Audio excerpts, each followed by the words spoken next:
Good morning, everyone. Rahul, Sanju, Anvada. Good morning. Good morning, everyone.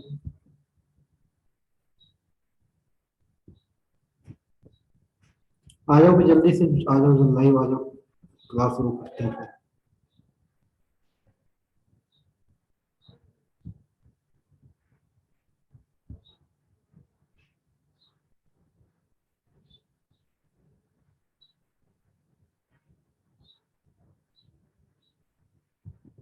Good morning Priyanka.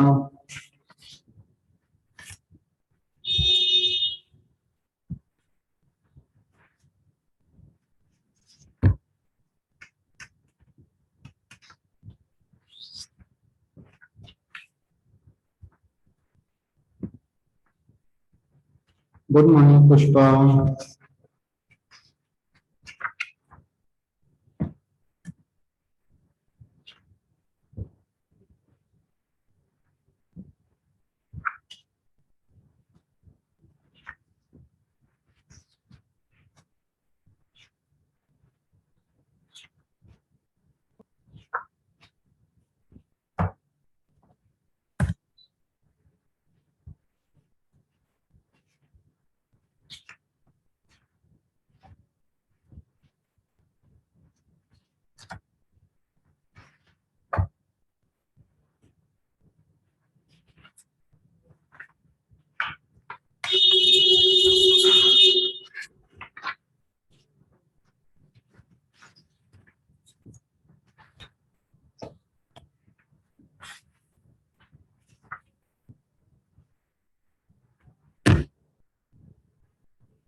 Good morning everyone.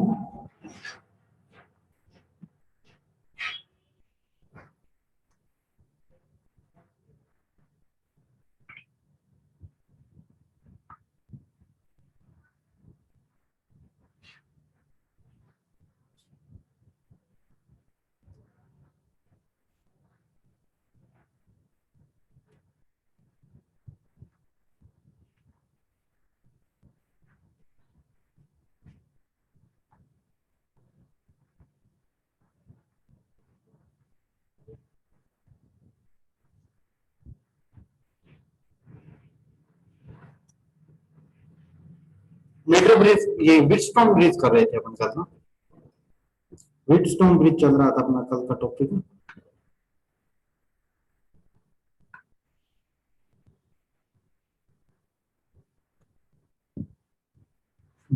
Diagram हो गया था।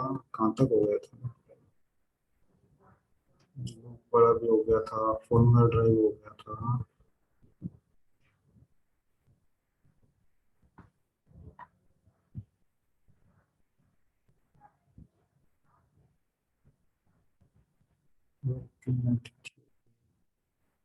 एक minute भी।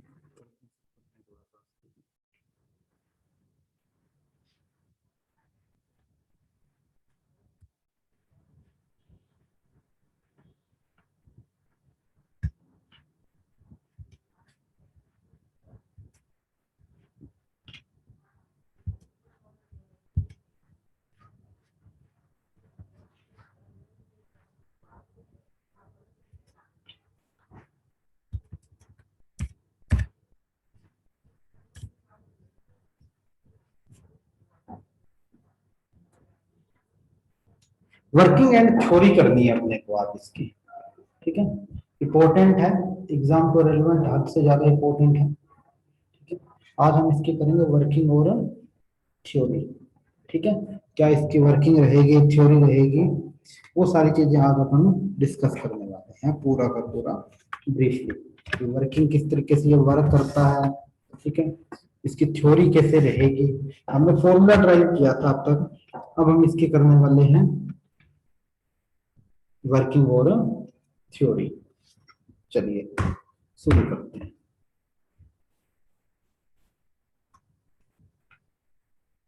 Circuit diagram बना लेता हूं मैं।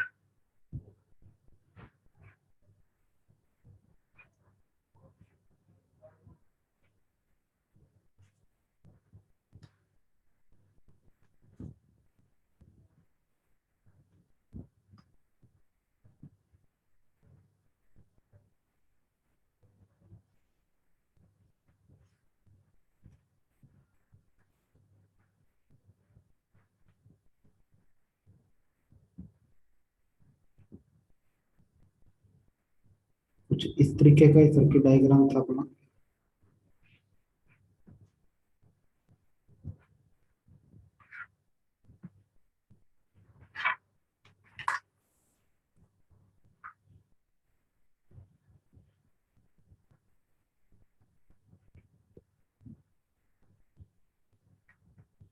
K1 की लगा दी मैंने यहाँ,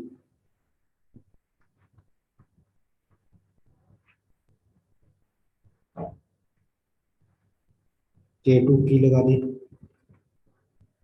ठीक है, P Q R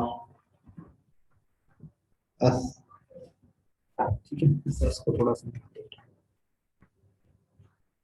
A B C D, ठीक है, ये चीज क्लियर मैंने लिख दी, ठीक है। मैंने क्या किया, जो S जो मेरा रेजिस्टेंस था, S जो मेरा रेजिस्टेंस था, उसकी जगह मैंने क्या कर दिया, उसकी जगह मैंने एक प्लेटिनम वायर ले लिया, एक S की जगह मैंने एक प्लेटिनम वायर का रेजिस्टेंस बना दिया, S की जगह एक प्लेटिनम वायर का रेजिस्टेंस बना दिया, ठीक है,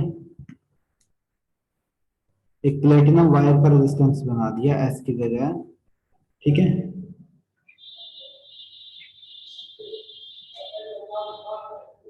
S की जगह मैंने एक प्लेटिनम वायर का रेजिस्टेंस बना दिया, ठीक है। और उस वायर का टेम्परेचर क्या लिया, चलिए कंडीशन लिख देता हूं मैं सारी की सारी, दिक्कत नहीं आएगी आपके, मैं कंडीशन लिख रहा हूँ, फर्स्ट कंडीशन वर्किंग और थ्योरी के अंदर फर्स्ट कंडीशन लिख रहा हूं मैं कि the platinum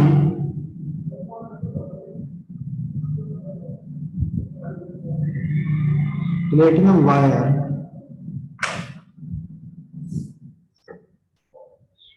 wire is in ice at 0 degree Celsius में P is equal to Q, P और Q इक्वल ले लिया, ठीक है।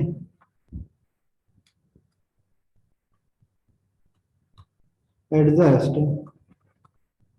द वैल्यू ऑफ R की वैल्यू एडजस्ट की, सो दैट ऑन क्लोजिंग की K1 first and key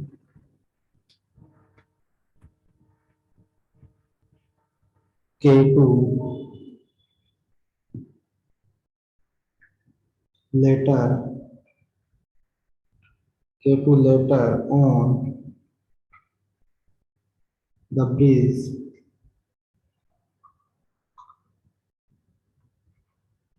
is balanced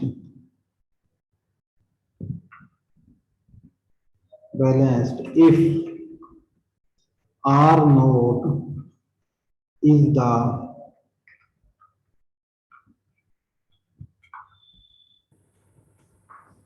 the resistance of platinum wire at 0 degree Celsius, at 0 degree Celsius. इसका मतलब अपनी इक्वेशन क्या आई,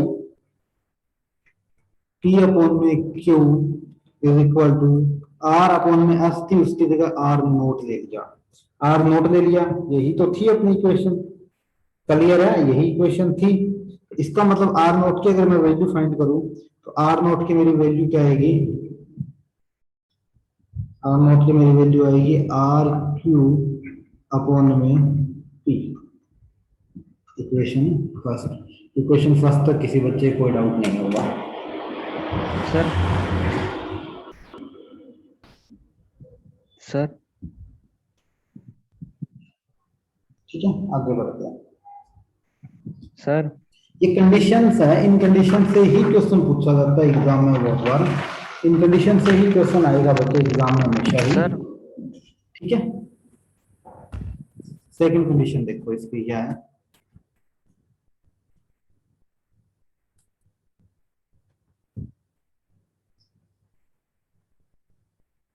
कि द प्लेटिनम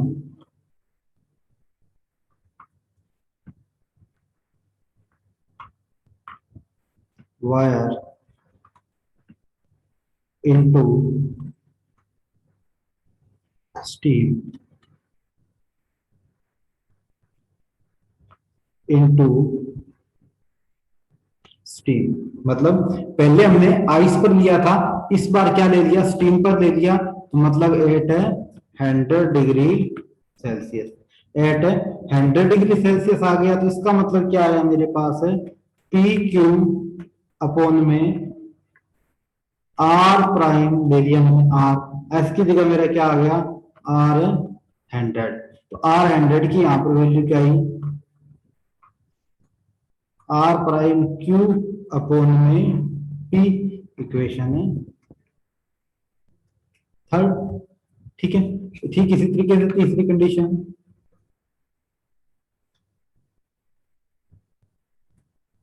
तीसरी कंडीशन देखो क्या होगी, एट कितना ले लिया, टी डिग्री सेल्सियस, टेम्परेचर हमने क्या ले लिया, टी डिग्री सेल्सियस ले लिया, तो आर ये sorry P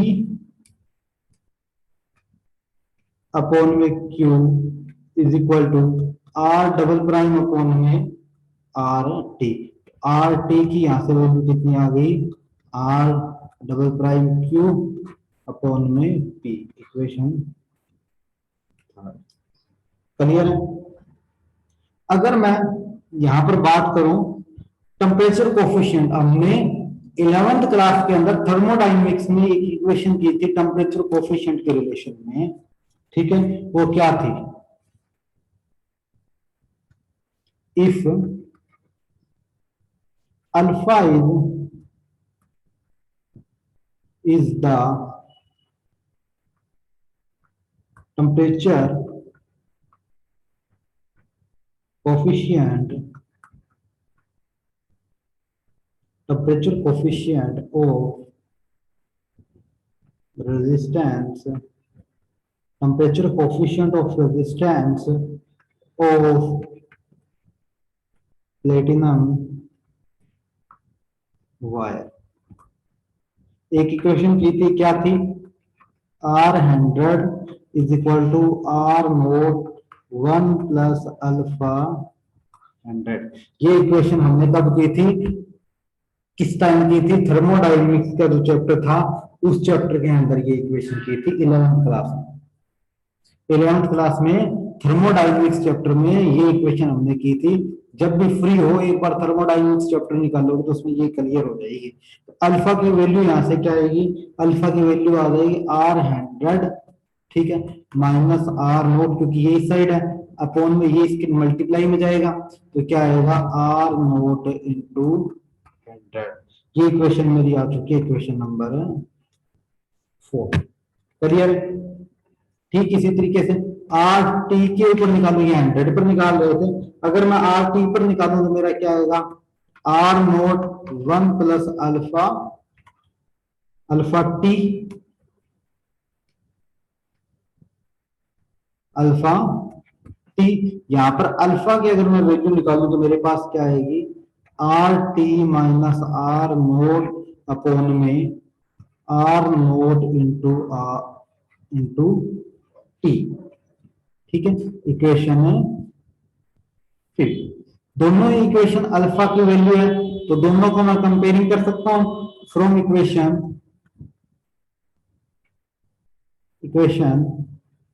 fourth and fifth, तो R T minus R naught upon में R naught into T is equal to R100 minus R naught is equal to R naught into 100, ये equation आ गई। किसी बच्चे को डाउट यहाँ तक? किसी भी बच्चे के कोई डाउट नहीं होगा यहाँ तक? किसी भी बच्चे के कोई डाउट है नहीं होगा? क्लियर है? किसी भी बच्चे के कोई डाउट नहीं होगा। अगर मैं टेम्परेचर के अकॉर्डिंग वैल्यू फाइंड आउट कर दूं, टेम्परेचर के अकॉर्डिंग वैल्यू फाइंड आउट करूं, if temperature is 100 degree Celsius, अगर मैं टेम्परेचर को 100 ही मान के चलूं तो मेरे पास टी की क्या वैल्यू आएगी? R T minus R zero और R 100 minus R naught into 100। किसी टेम्परेचर की परसेंटेज निकालने की वैल्यू होती है, उसका फॉर्मूला होता है ये। ठीक है, अब ये मत बोलना कि सर ये फॉर्मूला हमारे समझ में नहीं आया। किसी की स्टैंडर्ड फॉर्मूला है, किसी वैल्यू का परसेंटेज में निकालने का फॉर्मूला होता है टेम्परेचर के केस में। टेम्परेचर के केस में अपना फॉर्मूला होता है ये। क्लियर है यहाँ तक? किसी को कोई डाउट तो नहीं है? बता दो भी किसी को कोई डाउट है तो। ठीक है, ये है आपका व्हीटस्टोन ब्रिज। ये रहेगा आपका पूरा का पूरा व्हीटस्टोन ब्रिज। व्हीटस्टोन ब्रिज कुछ इस टाइप का होता है। उसकी थ्योरी वगैरह देख लिया आपने, पूरा का पूरा टॉपिक अच्छे से एक्सप्लेन कर दिया। किसी बच्चे को डाउट है तो बता दो, बाकी बैकअप आपकी क्लास आपके पास है, बैकअप आपके पास रहेगा ही रहेगा इस चैप्टर का। तो सो ज्यादा कोई प्रॉब्लम आने वाली नहीं है आपके इस चैप्टर के रिगार्डिंग, क्योंकि बैकअप मैं प्रोवाइड करवा रहा हूँ। बैकअप अगर मैं प्रोवाइड करवा रहा हूँ तो बेसिकली कोई प्रॉब्लम आएगी ही नहीं आपके इतनी ज्यादा। अगर बैकअप मैं प्रोवाइड करवाता हूँ तो कोई प्रॉब्लम नहीं आती। और बैकअप ऑलमोस्ट सभी क्लासेस का प्रोवाइड करवा रहा हूँ। सिलेबस मैंने बता चुका हूँ मैं आपको कि सिलेबस क्या क्या रहेगा आपका। सिलेबस अच्छे से मैं बता चुका हूँ कौन कौन सा रहेगा आपके पास पीरियोडिक टेस्ट के अंदर। ठीक है, सिलेबस के बारे में हम अच्छे से डिस्कस कर चुके हैं। मैंने कल ग्रुप के अंदर सेंड कर दिया है सबके पास सिलेबस। कौन सा भाई? चंद्रमोहन सर, ये माइनस कैसे आया? कौन सा? ये तो स्टैंडर्ड फॉर्मूला किसी का टेम्परेचर परसेंटेज निकालने का। हम 100 डिग्री के ले रहे थे, जिस डिग्री पे टेम्परेचर हमें निकालना हो वो इसके साथ मल्टीप्लाई हो जाता है। ठीक है, स्टैंडर्ड निकालने का फॉर्मूला है। अगर मैं 50 डिग्री पे निकालता, 50 डिग्री पे निकालना तो R T is equal to R T minus R naught और R 50 minus R naught into 50, ये 50 डिग्री पे हो जाता। ठीक है,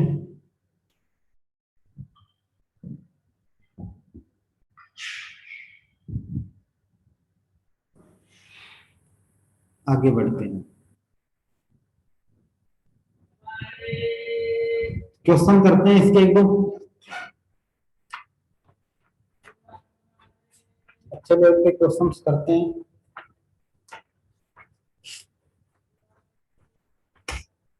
अच्छे लेवल के क्वेश्चंस करते हैं। ठीक है,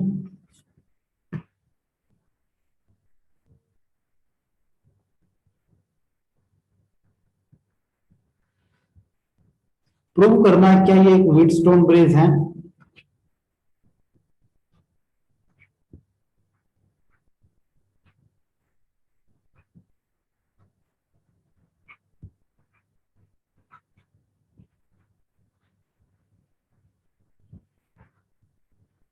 five ampere, 2 ampere, 4 ampere, 3 ampere, 6 ampere, क्या ये एक व्हीटस्टोन ब्रिज है? हमें प्रूव करना है। ठीक है, व्हीटस्टोन ब्रिज है क्या? ये यहाँ पे 5 एम्पियर है वैल्यू। ठीक है, हमें प्रूव करना है क्या एक व्हीटस्टोन ब्रिज है।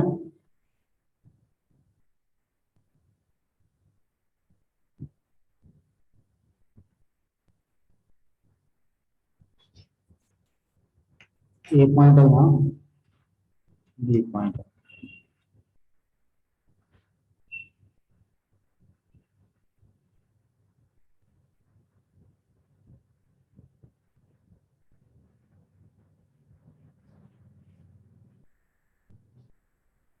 और आर मुझे फाइंड करनी है, R A to B. R मुझे फाइंड करनी है ए टू बी, और क्या ये एक व्हीटस्टोन ब्रिज है, व्हीटस्टोन ब्रिज है, जिसकी आर फाइंड कीजिए ए से लेके बी तक। इसकी आर फाइंड कीजिए ए से लेके बी तक। क्या ये एक व्हीटस्टोन ब्रिज है, व्हीटस्टोन ब्रिज है, तो इसकी आर फाइंड कीजिए ए से लेके बी तक।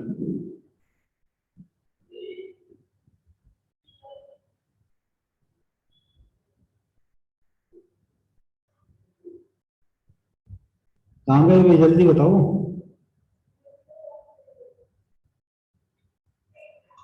जब कंडीशन क्या होती है, पी अपॉन में क्यू, आर अपॉन में एस, पी अपॉन में क्यू, आर अपॉन में एस, टू अपॉन में four is equal to three upon में सिक्स, तो one by two is equal to one by two, मतलब व्हीटस्टोन ब्रिज है। Wheatstone bridge है तो इसका मतलब ऊपर वाला क्या हो जाएगा, सीरीज में है 6 ओम, नीचे वाला क्या हो जाएगा, सीरीज में है 9 ओम।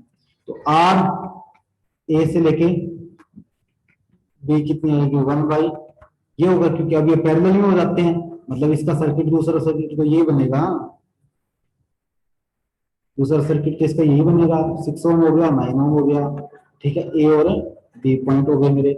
तो क्या होगा, वन अपॉन में सिक्स प्लस वन अपॉन में नाइन, वन अपॉन में सिक्स प्लस वन अपॉन में नाइन। वैल्यू निकालनी है, निकाल दो भाई, क्यों, कौन सा इसमें बड़ी महाभारत है, कौन सा इसमें बड़ी महाभारत है, 9 इंटू 6 और 9 प्लस 6, मतलब 54 अपॉन में 15, आर ए से लेके बी तक आ गया, आंसर आ गया है क्या। स्पीड बनाओ, स्पीड अपनी स्पीड बूस्ट इतनी कर दो कि कोई टक्कर में ना रहे आपके। न्यूमेरिकल तो चुटकियों में सोल्व होने चाहिए आपके, अब तो न्यूमेरिकल चुटकियों में सोल्व होना चाहिए, इतना ज्यादा कुछ है ही नहीं, न्यूमेरिकल तो चुटकियों में सोल्व होने चाहिए आपके। अब भी नहीं हुए ना, तो सोच लो फिजिक्स में और ज्यादा मेहनत की जरूरत पड़ेगी आपको।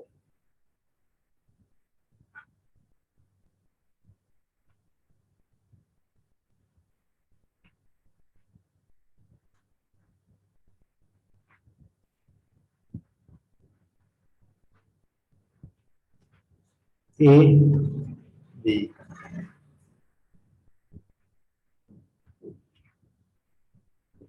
3 ohm, 3 ohm, 3 ohm, 3 3 3 A to R, A to B, R निकालनी है ए से लेके बी तक, आर हमें फाइंड करनी है ए से लेके बी तक, जल्दी बताओ भाई।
हमें 4.5 गलत है, 4.5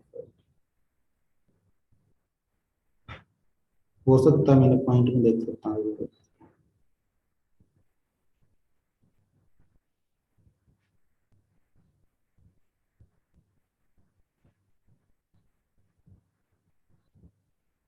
ठीक है, 4.5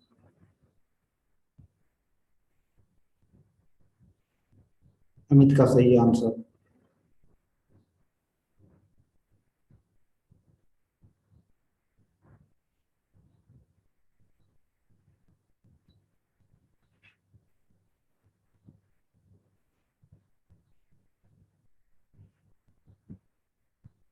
बाकी भाई,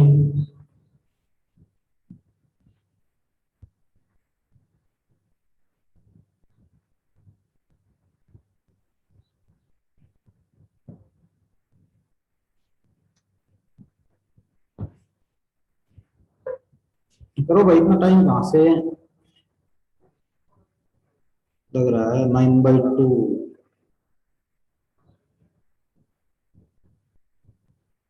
अरमान ने दिया था, अमित ने दिया था आंसर। अमित ने दिया था 4.5। रोहित,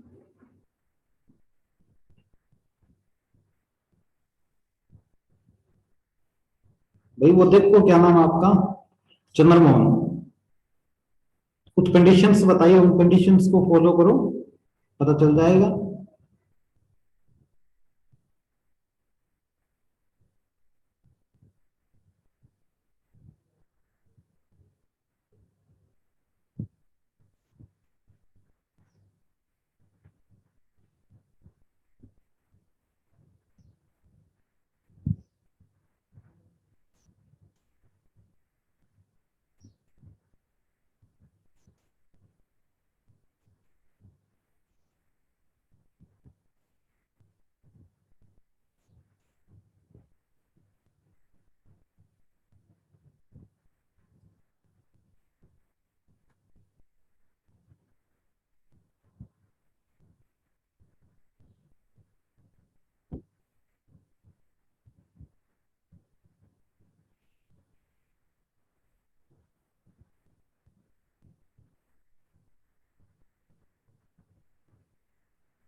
चलिए देखते हैं।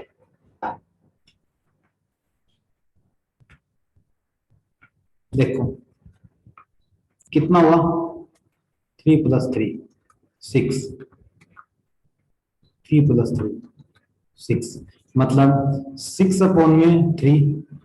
6/3 is equal to 6/3। 6/3 condition follow कर रहा है, कंडीशन फॉलो कर रहा है, कोई प्रॉब्लम नहीं है, कंडीशन अपनी अच्छे से अप्लाई हो रही है। अब कंडीशन अपनी अच्छे से अप्लाई हो रही थी, इसका मतलब बीच में तो करंट जाएगा ही नहीं, बीच में तो कोई करंट जाएगा ही नहीं। कंडीशन अगर कितनी अच्छे से अप्लाई हो रही है तो बीच में करंट जाएगा ही नहीं। अब बीच में करंट नहीं जाएगा तो ऊपर क्या है, सारे सीरीज में जुड़े हुए हैं। 3 + 3 + 3 is equal to 9, same as it is 3 + 3 is equal to 9। ठीक है, 1/9 + 1/9 इज इक्वल टू 1/r। ठीक है, तो r इज इक्वल टू क्या आएगा, यहां से सोल्व करोगे 9 एलसीएम आ गया। ठीक है, 9 एलसीएम आ गया, 1 + 1 इज इक्वल टू 2/9। 2/9 आ गया। ठीक है, 2/9, तो 9/2 is equal to 4.5 ohm. Answer आ गया। कितना इजी क्वेश्चन है, हद से ज्यादा इजी क्वेश्चन था, हद से ज्यादा। इससे इजी क्वेश्चन तो कोई हो ही नहीं सकता था मे भी, लेकिन फिर भी आप क्वेश्चन को कर ही नहीं रहे। क्या कर सकते हैं बताओ, क्या कर सकते हैं? इतना इजी क्वेश्चन है फिर भी आप स्ट्रेस लेके क्वेश्चन को नहीं कर रहे, तो क्या कर सकते हैं? एक और देखो,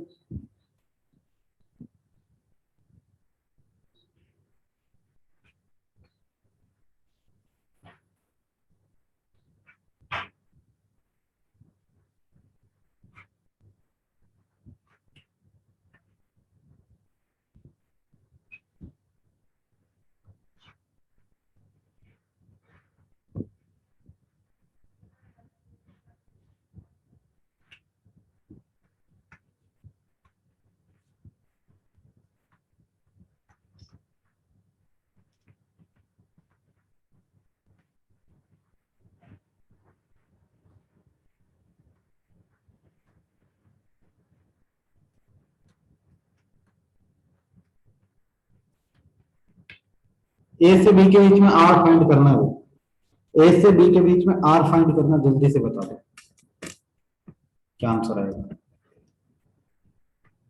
जल्दी से बताओ क्या आंसर आएगा।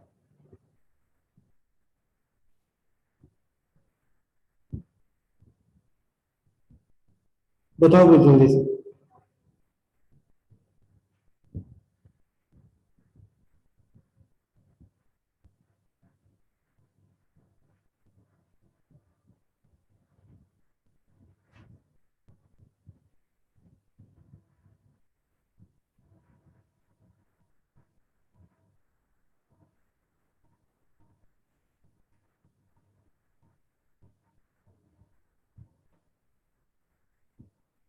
चंद्रमान 3/4 शायद नहीं, श्योर के साथ बोलो, श्योरिटी रखो अपनी।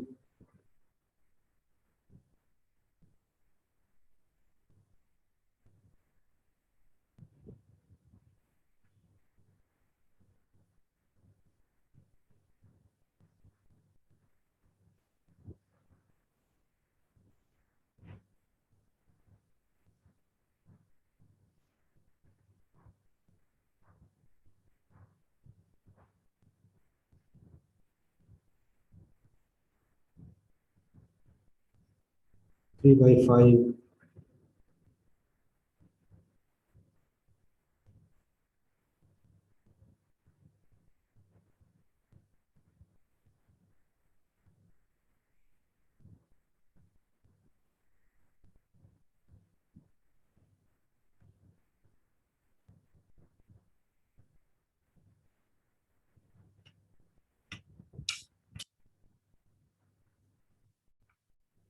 करो, जल्दी करो, जल्दी करो।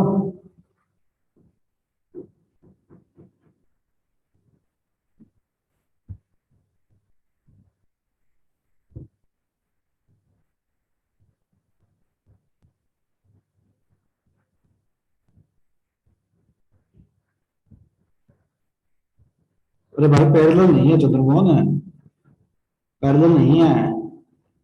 आप क्लास देख ही नहीं रहे, पैरेलल नहीं है ये।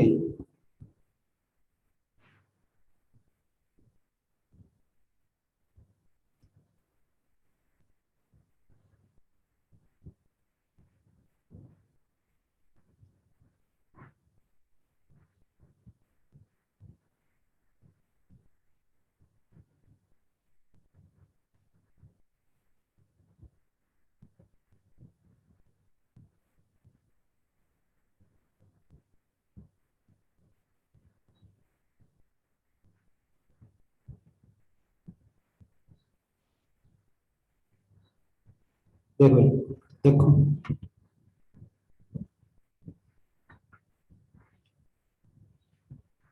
P इक्विवेलेंट क्या बनेगा इसका?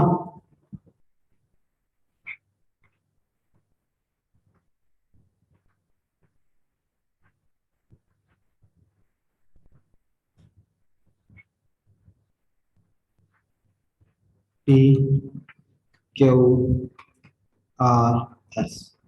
P कितनी है? 3 अपॉन में Q कितना? 3, 3 अपॉन में 3 इज इक्वल टू, प्रूव हो रही है स्टेटमेंट, प्रूव हो रही है स्टेटमेंट। इसका मतलब क्या आएगा? ए से लेके बी तक वैल्यू फाइंड करोगे तो क्या आएगा? 3 प्लस 3, 3 प्लस 3 ऐड हो रहा है, 3 और 3 तो 1 अपॉन में 6 प्लस 1 अपॉन में 6, 1 अपॉन में 6 है, 3 और 3 1 अपॉन में 6 तो 2 अपॉन में 6, मतलब वैल्यू क्या आएगी? 6 अपॉन में 2, 3 और 6 अपॉन में 2 तो आर की वैल्यू क्या आएगी? आर आएगा अपना 3 और आर कितना आएगा? 3 ओम आएगा। भाई प्रैक्टिस करो, एक तो पहली चीज तो ये रहेगी आप सबके लिए कि जितनी हो सके उतनी प्रैक्टिस करो न्यूमेरिकल की। अब बच्चे नहीं हो कि टीचर साहब को न्यूमेरिकल करवाएगा और आप करोगे, नहीं, न्यूमेरिकल की प्रैक्टिस करो जम के। एक अच्छी रैंक लेके निकलना है एग्जाम में तो न्यूमेरिकल फिजिक्स में न्यूमेरिकल ही वो एक जड़ है जो आपको स्ट्रॉन्ग बनाएगी, लाइफ सेट कर देगी अगर न्यूमेरिकल में प्रैक्टिस कर ली तो। दुनिया निकलती है साइंस लेके, दुनिया निकल रही है साइंस लेके, लेकिन न्यूमेरिकल में स्ट्रॉन्ग करने वाला कोई सा बच्चा डायमंड होता है, कोई सा डायमंड है जो न्यूमेरिकल को स्ट्रॉन्ग बना रहा है अपना। अगर न्यूमेरिकल को स्ट्रॉन्ग बना लिया तो आप उस भीड़ से अलग हो जाओगे, उस भीड़ से अलग निकल जाओगे और कोई पकड़ भी नहीं सकेगा आपको। लेकिन न्यूमेरिकल को हमें स्ट्रॉन्ग करना पड़ेगा, चाहे फिजिक्स हो चाहे केमिस्ट्री हो, दोनों में न्यूमेरिकल में जान लगा दो। न्यूमेरिकल में अगर ध्यान लगा देना तो मैं गारंटी के साथ बोलता हूं कि लाइफ सेट है। सिर्फ न्यूमेरिकल ही है, थ्योरी करने वाले दुनिया बैठे हैं, थ्योरी करने वाली दुनिया बैठी है। आपके 2-3 बच्चे तो ऐसे हैं जो घर पे बैठ के यूट्यूब से करते हैं फिजिक्स। अब यूट्यूब से फिजिक्स करेंगे तो न्यूमेरिकल कोई नहीं करवा रहा। फ्री में क्या मिलता है? सिर्फ और सिर्फ टाइम पास मिलता है। और कुछ नहीं मिलता। कोई बच्चा ये सोच रहा है नॉन अटेंडिंग कर लेंगे सर, यूट्यूब पे लिंक सेंड कर रहे हैं बच्चे, वो अपना आपका वहम है। जिस दिन ऑफलाइन क्लासेस शुरू होगी उस दिन सारे लिंक हटा दूंगा मैं वहां से।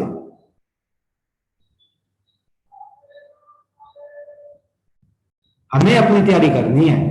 तैयारी करनी है तो कैसे करनी है? थ्योरी करो, थ्योरी के जस्ट बाद उस फॉर्मूले से रिलेटेड पीछे न्यूमेरिकल उठाओ, उन न्यूमेरिकल को बेस बनाओ। नहीं निकलते गूगल पे चेक करो, गूगल से नहीं निकल रहे फिर आप मेरे पास आओ लास्ट में। मैं तो मिलूंगा ही मिलूंगा, अकेडमी में बैठा रहता हूँ सारा दिन, लाइब्रेरी में मिलता हूँ, आओ मेरे पास, मैं करवाऊंगा सॉल्व। बाकी पता आपको ही है कि क्या क्लासेस लग रही है अपनी। क्लासेस तो मान के चलो अगस्त जाएगा। बेटर यही है कि कोई आस पड़ोस में कोई अकेडमी है ना छोटी मोटी, वो अकेडमी ज्वाइन कर लो, कम से कम न्यूमेरिकल तो करवा देगा उसको आपके। कोई फिजिक्स पढ़ाने वाला होगा न्यूमेरिकल तो करवा ही देगा। 5-7-10 हजार में कुछ नहीं जाना, लाइफ बन जानी है इन चीजों से। और मेरे आज से बैचेस शुरू हो रहे हैं 1 बजे से, तो पढ़ने वाला है तो वो 1 बजे आ सकता है मेरे पास पढ़ने के लिए।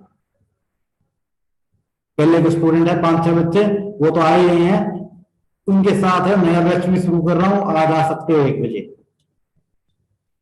मैं सिर्फ इसी वीक में ही न्यू एडमिशन लूंगा, नेक्स्ट वीक से कोई न्यू एडमिशन नहीं है मेरे लिए, क्योंकि मुझे वही बच्चे चाहिए जो रिजल्ट ओरिएंटेड अप्रोच रखते हो।